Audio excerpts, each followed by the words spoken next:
Hi everyone, welcome back to my YouTube channel. ಎಲ್ಲರೂ ಹೇಗಿದ್ದೀರಾ? I hope ಎಲ್ಲರೂ ಚೆನ್ನಾಗಿದ್ದೀರಾ ಅಂತ ಅಂದ್ಕೊಂಡಿದ್ದೀನಿ. ನಾನು ಕೂಡ ಚೆನ್ನಾಗಿದ್ದೀನಿ. ಇವತ್ತು ಬೆಳಿಗ್ಗೆ ಎದ್ದೇಳದೇನೆ 9:30 ಆಗಿಬಿಟ್ಟಿತ್ತು. ಸರಿ ಆಯಿತು, ಬೇಗ ನಾಷ್ಟ ಮಾಡ್ಕೊಳ್ಳೋಣ ಅಂತ ಅಂದ್ಬಿಟ್ಟು ಪುಳಿಯೋಗರೆನ ಮಾಡ್ಕೋತಾ ಇದ್ದೀನಿ. ಹೊಟ್ಟೆ ಕೂಡ ಬೇಗ ಹಶ್ವಾಗ್ಬಿಡುತ್ತೆ. ಇವಾಗ 7 ಮಂತ್ ಕಂಪ್ಲೀಟ್ ಆಗಿ 8 ಮಂತ್ ರನ್ನಿಂಗಲ್ಲಿದೆ. ಸೊ ಹಾಗಾಗಿ ಹೊಟ್ಟೆ ತುಂಬ ಬೇಗ ಹಶ್ವಾಗ್ಬಿಡುತ್ತೆ. ನನ್ನ ಮಗನಿಗೆ ಸ್ವಲ್ಪ ಹಾಲು ಕೊಟ್ಬಿಟ್ಟು ನಾನು ನಾಷ್ಟ ಮಾಡ್ಕೊಳ್ಳೋಣ ಅಂತ ಅಂದ್ಬಿಟ್ಟು ಪುಳಿಯೋಗರೆನ ಮಾಡ್ಕೋತಾ ಇದ್ದೀನಿ.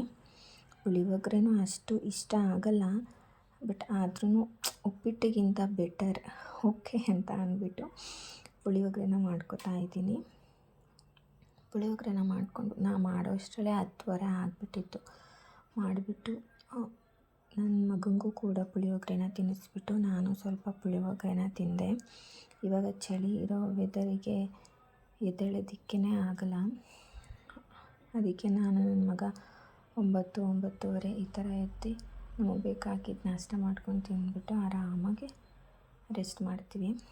ನೆಕ್ಸ್ಟು ಸ್ವಲ್ಪ ಕಡಲೆ ಬೀಜ ಬೇಕು ಅಂತ ಅಂದ್ಬಿಟ್ಟು ಹುರಿದ್ಬಿಟ್ಟು ಎತ್ತಿಟ್ಕೋತಾ ಇದ್ದೆ. ಹುರಿದ್ಬಿಟ್ಟು ನನ್ನ ಮಗನಿಗೆ ತಿನ್ನು ಅಂತ ಕೊಟ್ಟರೆ ಎಲ್ಲನೂ ತಗೊಬಂದು ಸಿಂಕಿಗೆ ಚೆಲ್ದ. ಸರಿ ಆಯಿತು ಅಂತ ಅಂದ್ಬಿಟ್ಟು ನೆಕ್ಸ್ಟು ಹೊಟ್ಟೆ ಹಸಿತಾಯಿತು. ಸ್ವಲ್ಪ ಜ್ಯೂಸ್ ಕುಡಿಯೋಣ ಅಂತ ಅಂದ್ಬಿಟ್ಟು ನಮ್ಮ ಮನೇಲಿ ಕರ್ಬೂಜ ಹಣ್ಣು ತೊಗೊಬಂದಿದ್ರು. ಅದನ್ನು ಜ್ಯೂಸ್ ಮಾಡೇ ಇರಲಿಲ್ಲ, ಹಂಗೆ ಇಟ್ಬಿಟ್ಟಿದ್ದೆ. ಸೊ ಅದು ಕರ್ಬೂಜ ತುಂಬ ಸೈಡಲ್ಲೆಲ್ಲ ಅದನ್ನೆಲ್ಲ ಕಟ್ ಮಾಡಿಬಿಟ್ಟಿತ್ತು. ಅದು ಕೂಡ ಒಂಥರ ಪರವಾಗಿಲ್ಲ, ಸರಿ ಮಡಗರೆ ಮತ್ತು ಅದು ವೇಸ್ಟ್ ಆಗ್ತಿರುತ್ತೆ ಅಂತ ಅಂದ್ಬಿಟ್ಟು ಮಾಡ್ಕೊಳ್ಳೋಣ ಅಂತ ಮಾಡ್ಕೋತಾ ಇದ್ದೆ. ಮತ್ತು ಅದನ್ನು ಇಟ್ಟು ಮತ್ತೆ ಮಾಡ್ಕೊಳ್ಳೋದಿಲ್ಲ ಅಂತ ಗೊತ್ತು. ಫುಲ್ ಬರೀ ಕರ್ಬೂಜ ಹಣ್ಣು ಇರೋದನ್ನೇ ಮಾಡ್ಕೊಳ್ಳೋಣ ಅಂತ ಅಂದ್ಬಿಟ್ಟು ಹಾಕಬೇಕಾದ್ರೆ ನನ್ನ ಮಗ ಯೋಚನೆ ಮಾಡಿಕೊಂಡು ನಾನು ಅದಕ್ಕೇನು ಆ್ಯಡ್ ಮಾಡಿದೆ, ಬರೀ ಸಕ್ಕರೆ ಕರ್ಬೂಜ ಹಣ್ಣು ಇದೆರಡನ್ನೇ ಆ್ಯಡ್ ಮಾಡಿ ಫೈನಲಿ ಅದನ್ನು ಜ್ಯೂಸ್ನ ಮಾಡ್ಕೊಂಡು ಬರೀ 1 ಗ್ಲಾಸ್ ಆಯಿತು.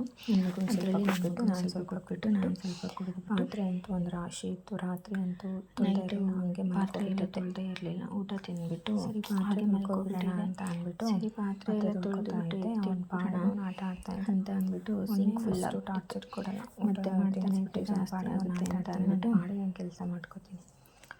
ಫ್ರಿಜ್ ಕೂಡ ಎಲ್ಲ ತೊಳ್ಕೊಂಡೆ, ಪಾತ್ರೆ ಎಲ್ಲ ಕ್ಲೀನ್ ಮಾಡಿರಲಿಲ್ಲ.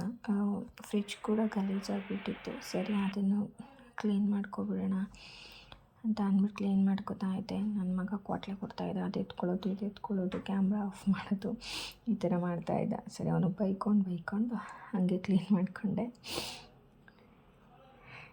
ಸೊ ಇವತ್ತಿನ ವ್ಲಾಗ್ ಇಲ್ಲಿಗೆ ಎಂಡ್ ಮಾಡ್ತಾಯಿದ್ದೀನಿ. ಪ್ಲೀಸ್ ಲೈಕ್ ಮಾಡಿ, ಹಾಗೆ ಸಬ್ಸ್ಕ್ರೈಬ್ ಮಾಡ್ಕೊಂಡು ಸಪೋರ್ಟ್ ಮಾಡಿ.